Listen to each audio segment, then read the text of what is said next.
Thank you. Good afternoon, everyone. It is really fantastic to be here today. Like Mary said, I am Catherine Daniels, and I'm going to be talking about growing an engineering organization with effective DevOps. So, like was just mentioned, but just to recap, I am BeerOps on the internet. If you want to find me on Twitter, I complain about computers a lot. I also am the co-author of Effective Devops, which was written by Jennifer Davis of Chef and I, and published with O'Reilly, came out this past June. So we're really excited about that. It's got an unshaven yak on the cover. That is our official animal of DevOps now. So I've got a fair amount of stuff to cover today. I'm going to be covering the 4 pillars of effective DevOps that we go over in our book. Going to be talking about organizational growth phases and the different challenges that come with the different phases in an organization's life cycle. And then I'm going to kind of go into how we approach scaling engineering at Etsy, a little bit of real-world story time. So in our book, Jennifer and I describe what we call the 4 pillars of effective DevOps. We did a bunch of research and investigation, formal and informal case studies, and we found that the organizations that were doing DevOps most effectively had these kind of 4 things in common. So we start out looking at collaboration. And when we talk about collaboration, we're talking about individual people working together, usually on the same team, with shared interactions and input, building towards a common goal, usually the common team goal. What is your individual team trying to work on? Which might sound fairly basic, but it's pretty foundational, because if you don't have people on the same team who can work together, how do you expect to have multiple teams, multiple parts of the org being able to work together effectively at all? Next up, we have affinity. And when we talk about affinity, we're now talking about inter-team relationships, relationships in between different teams, rather than the intra-team collaboration that we started out with. So we're trying to now develop empathy and trust in between different teams, different parts of the organization, in support now of shared organizational and business goals.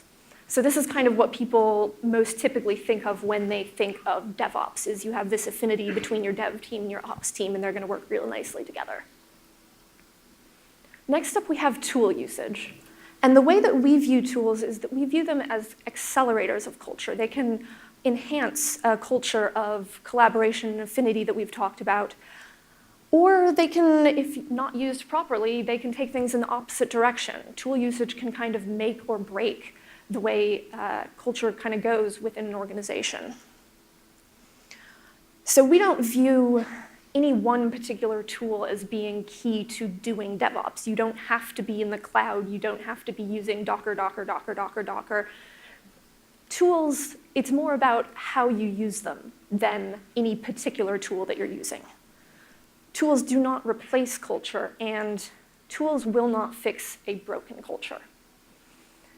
If you have an organization where people are refusing to talk to each other, if they don't trust each other enough to communicate with one another, switching from IRC or HipChat to Slack is not going to change that. Now, don't get me wrong, I love Slack. Used to be a hater, I'm now on the train. It is awesome. You can make emoji for everything. I love that. But if people aren't going to talk to each other, using a different chat tool isn't going to magically fix that.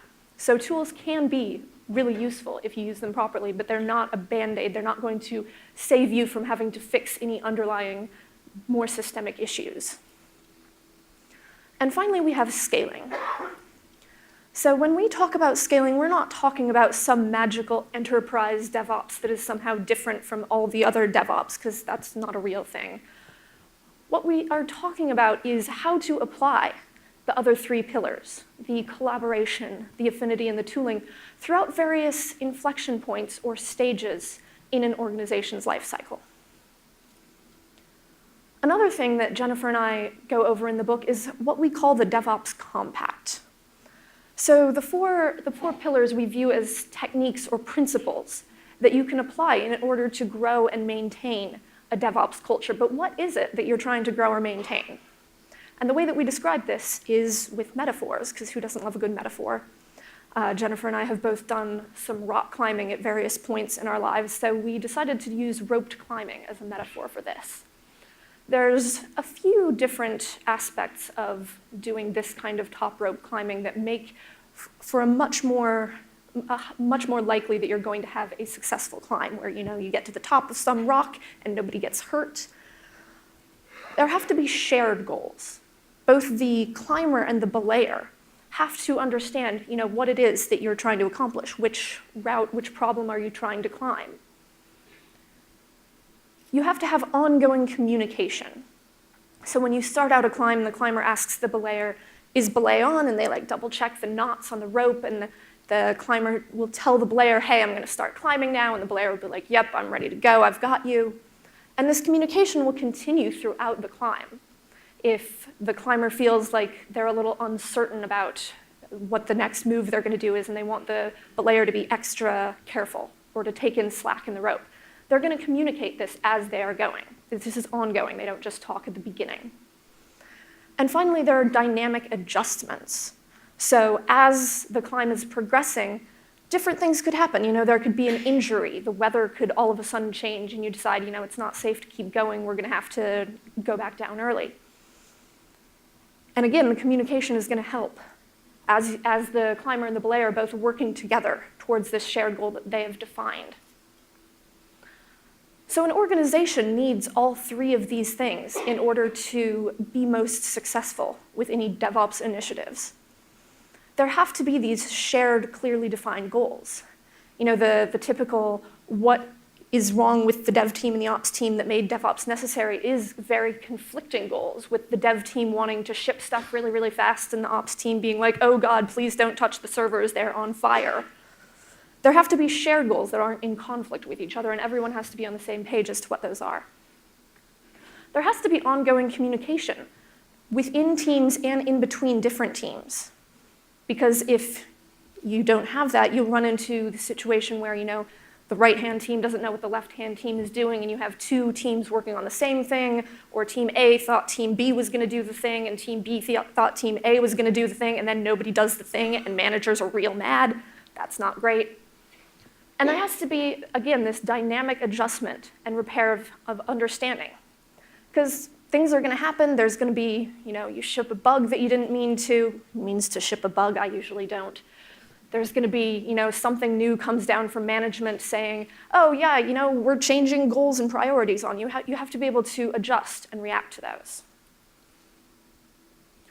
So when I mentioned scaling, I talked about the organizational lifecycle. So what even is that? We've got these principles that can hopefully make an organization effective throughout this life cycle, but what does that look like? So a bunch of people have done a bunch of research that I don't have time to go into fully, but there's a graph that looks something like this that you can find on the internet. Organizations start out pretty small, little startups. They grow. They eventually hit some kind of maturity, and then one of either two things will happen. They will either go into a decline where they become less relevant, they're not shipping as much as they used to, losing customer market share, what have you. This can often happen, some research has shown, when people start thinking more about their own individual goals than the shared organizational goals. The other thing that can happen is that an organization can go into a state of renewal. That's usually a little more tricky. There's a lot of challenges that you have to overcome in order to get to that point. And I'll kind of go over what some of those phases and challenges might look like. So Larry Greiner was a professor of management and organization, and he defined these originally 5 phases of growth that every organization goes through. He defined each one as a period of evolution or slower change, followed by a crisis and then a revolution required to kind of overcome that and get to the next stage. So the first stage is growth through creativity. This is when you have, a very, very young startup, people in, a coffee shop or their basement somewhere, hacking on something really creative, really informal, just trying to get something out the door, off the ground, trying to make their idea work. The end of this phase is usually a leadership crisis, where if this is successful and they manage to make a thing happen, at some point they're going to find the need to actually have some sort of formal management structure. Because otherwise it's just going to be chaos all the time. In early stages like this, with the creativity, there's usually a lot of collaboration. So you have these people working really closely together trying to get their idea to work.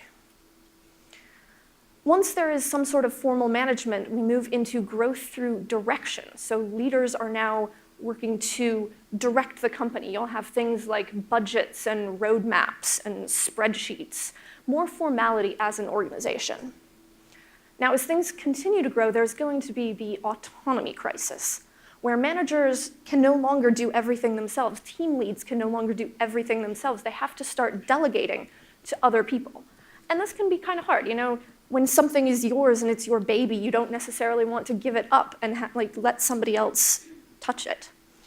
This is where collaboration can be even more important, because as there is less autonomy among individuals, fewer people who are able to do everything themselves, people have to start being able to really work together. Next, we have growth through delegation, as the managers and leaders start to delegate more and more work to other people. At this point, top-level management in a company is usually looking at the big picture strategic stuff, and lower down, the stuff that is being delegated is more day-to-day and tactical. At this point, there can be the control crisis, where higher-level managers are delegating more and more, and they feel like they don't have as much control as they used to. I mentioned when I was talking about decline that can happen when people start to focus more on their own individual goals rather than the shared organizational goals. And this can kind of happen when you have this control crisis, where people start to feel like they're losing control, and to kind of avoid that, so they start focusing on their own goals and holding on to their own power and their own agenda. So that's something to watch out for.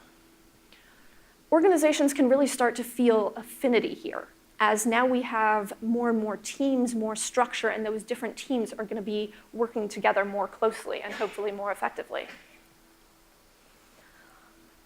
Next is growth through coordination.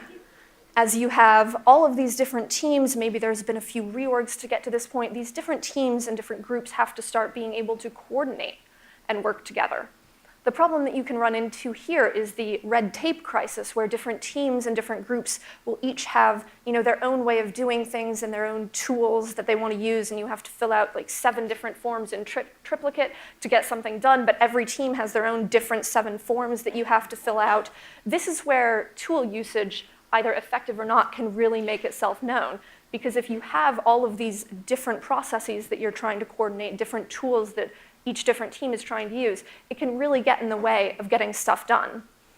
But if you can streamline that and make it more effective, then you can get through this red tape crisis. So the last phase that was originally described is growth through collaboration, both at an individual level and at team or group or organizational levels as well. This is generally a pretty good place to be when you're collaborating. You've got all these different groups working together, helping to make the organization really hit its stride and really be where it needs to be. So the thing that Larry realized later is that organizations can hit a point here that he called the internal growth crisis, where all this collaboration is happening, it's awesome, but you've reached the limits of what you as an individual organization, as an individual business can accomplish. And so what he later described as a last phase is growth through external collaboration, external to the organization. Now, traditionally, this might look like a merger or an acquisition. You bring in some other org and take all of their creativity and their people and this, that, and the other. But I think this can also look like the principles that started the DevOps movement in the first place. The idea of working together and sharing our stories. The original DevOps days was about sharing stories so that people could learn from each other, learn from each other's mistakes, and avoid repeating those mistakes. I mean, this is kind of why we go to conferences like this, to share our stories and to share our knowledge with each other. And so this sort of external collaboration can help companies go, instead of into decline, into a phase of renewal as they get this new outside ideas and outside energy. So we know that collaboration, whether it's internal or external, is kind of where we want to get to. But what does that look like in practice? It's one thing for me to stand up here and say, yes, collaboration is awesome. You should all go do that, go collaborate. But how do we get there? How do we actually collaborate in the real world? So I'm going to talk now a little bit about kind of how we approach scaling the engineering organization at Etsy. I started at Etsy just about 2.5 years ago, and at that point we had about 200 engineers. These days we're close to about 300, so there's been a fair amount of growth. And with that has come some challenges. I'm going to talk through a more recent challenge that we've had related to my team to kind of give an idea for what this might look like in practice. The State of DevOps report is a report that's been put out for the past few years. It was originally done by Puppet Labs. Gene Kim and Nicole Forsgren do a lot of research and a lot of math, and they basically have used some math to prove that DevOps is cool and you should all be doing it. They said in their report in 2015, high performance, talking about engineering or IT organizations, high performance is achievable if you architect with testability and deployability in mind. Now, they were talking about writing software and developing and deploying software, but I think the same thing can actually hold true for organizational growth as well. So at Etsy, we are really big on testability and deployability. We wrote this tool called Deploynator. We deploynate a lot of things. So we're really into that when it comes to our code, but I think we can apply these same principles, like I said, to organizational growth. So testability. This obviously means something fairly different for code than it does for people, because with people, you cannot write unit tests. You can't write unit tests for a team and run them against the team and be like, oh, that's clearly a bug. Wish you could. That would make things a lot easier sometimes, but you can't. When I'm talking about testability when it comes to organizational growth, I think what it means is having a hypothesis that you can test, which really means identifying the problem that you're trying to solve. You're not just going to run into one problem in the life cycle of your organization. There's going to be multiple ones, and they're not all going to look alike. Not every organization is going to run into these 5 different phases and the 5 different challenges in the same way or at the same time. So you have to define the problem that you're trying to solve. So last spring, we ran into a problem where we found that we were having a lack of coverage in a couple areas adjacent to our web operations team. We found that monitoring and infrastructure provisioning, we have our own data centers, we're not in the cloud like all those cool kids. You can still do DevOps and not be in the cloud. We do it. We found that these areas were not really being given enough coverage, weren't being treated as high enough priority. So things were getting missed that we didn't really want to be missed, and we decided that this was something that needed to be addressed. Our hypothesis was that if we created dedicated teams to these 2 areas, a team for monitoring and a team for provisioning, that this would ensure that they got treated as high priority, because instead of engineers trying to work on these things one-off or in their spare time, now there would be a whole team of people whose job it is to fix these specific things. Now, this is not me standing up here saying that you should go create a dedicated monitoring team, because that is not everyone's particular problem right now. What I do want to do is encourage people to think about different models that you can use when you're talking about engineering support. Every engineering org at some point is going to have these different support functions like operations, like QA, like developer tools that are going to be supporting the rest of the engineering org in some way. There are different ways that you can do this, and which model you choose is going to depend kind of on which problem you're trying to solve. So a dedicated team can help with problems like you're not getting enough focus on specific areas. If you have engineers embedded in other teams, or if you have a designated model, we used to do designated ops, where different teams would have a designated point of contact, a person that they talk to on the operations team to help them out. That can help with knowledge base and building relationships between teams. Now, just like you wouldn't push a big change into production without doing some sort of code review, you don't want to make some big organizational change without having people review it as well. So this is about collaboration and affinity. This is making sure that changes that are going to impact lots and lots of people don't get made in a vacuum. When we were creating these 2 new teams, we had various people throughout the organization review them.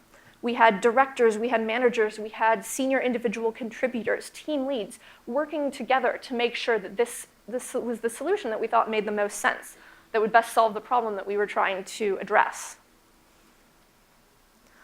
Deployability, really important. You have to be able to deploy changes relatively quickly and in a straightforward manner.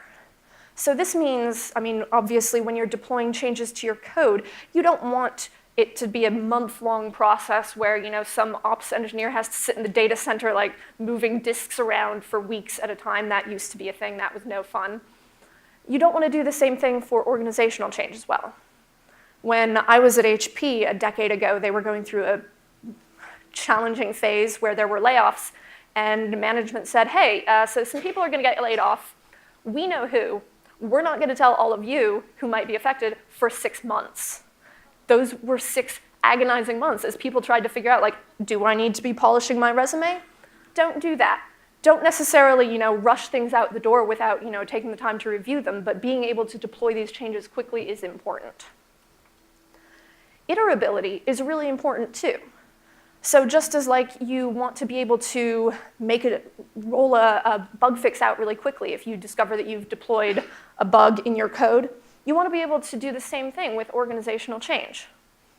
So when my team, the monitoring team, was first created, the new manager of that team ended up going on sabbatical relatively soon after the team had just started, which left the team without a manager. Now, normally we love our sabbatical program. It allows people to go take a break, recharge, come back with more energy, and yeah, that's usually great, but a brand new team not having a manager all of a sudden is not a super great position to be in. So we had to iterate on that and change things up a couple times to get the leadership of the teams to where it needed to be at that point. Finally, it's important to be able to look at this sort of organizational change blamelessly. We do this with our technical problems. We have a 3-armed sweater award that we talk about that is given as a genuine award. It's not like a mean thing every year to the engineer who broke the site in the most entertaining way or the way that surprised us the most. I actually won it last year for accidentally upgrading Apache everywhere. That was fun. It's hanging above my desk right now. The point of this award is to emphasize that we want to be learning from things that didn't go as expected. And we want to be able to do this with organizational change as well as with technical issues. So like Jesse was saying earlier, there's lots of different ways that you can do retrospectives, that you can approach learning from things that have happened. And it does really have to be about learning. This is the key point. It can't be about blaming and shaming. And we didn't say, oh, well, you should have known that that manager was going to go on sabbatical. How dare you? We just said, okay, what can we learn from this? Maybe check the sabbatical calendar before doing any reorgs. That's a lesson that we could learn from that. This lesson isn't going to be applicable to everyone in every situation, but it is important to think about the sharing of stories and the learning that we can have when we think about these things. Overall, there really is no one growth model that every engineering org can use. There is no one-size-fits-all solution. Unfortunately, I cannot stand up here and be like, hey, I have the one answer. It is to go create a dedicated monitoring team or anything like that, though it is pretty cool. There is no one answer because the strategies that you're going to use at any given point in time depend on your organization. Different organizations are going to prioritize different things that other organizations might not. Different teams are going to have different ways of addressing these challenges as they come up internally. And as people who are leading teams, you get to choose, you get to help guide the direction and the focus that you're going to have. There are some common themes that we can pull out, though. We can think about testability, making sure that you know what problem you're trying to solve. Because if you just go in and you say, well, I need to reorg because somebody on a stage said that we needed to grow and change the organization, you're not going to have a good time. You have to be able to figure out what exactly it is that you're trying to accomplish. Deployability is important. The ability to make these changes and to roll them out in the most effective manner. A lot of this has to do with how quickly changes are made and how they get communicated. People don't like to feel like there's somebody on high just saying, I have changed your entire team, deal with it. People want to be informed as to what's going on with their organization and their team. You want to be able to iterate on this because Challenges are going to keep coming up, and you can't just make some organizational change once and then be done with it. And it's important to keep in mind that you want to have blamelessness, and you want to have this focus on learning. And then this takes us back to the 4 pillars of effective DevOps. We have collaboration, affinity, tools, and scaling. When you're thinking about collaboration, think about how team changes might, impact this. There's going to be different goals, different values, and different working styles as teams change, as they have different members on them. When you're thinking about affinity and you're thinking about these support models, keep in mind the problems that you're trying to solve, because not every problem is going to be applicable. Not every solution is going to be applicable in every situation. New teams are going to have a different understanding of the tools that they use and what tools are most important to them. So you're going to need to adjust and iterate when it comes to how people are using the tools that you have within your org. And again, you're not going to be done with this. You're going to have to keep changing and iterating and growing, because orgs continue to grow and change. They are living, growing things. So throughout the organizational life cycle, it's important to keep focusing on the problems, identifying the problems, figuring out what you're trying to accomplish, just like you do with your code.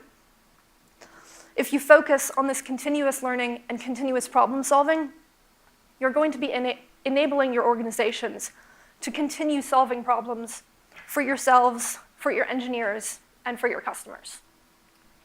Thank you.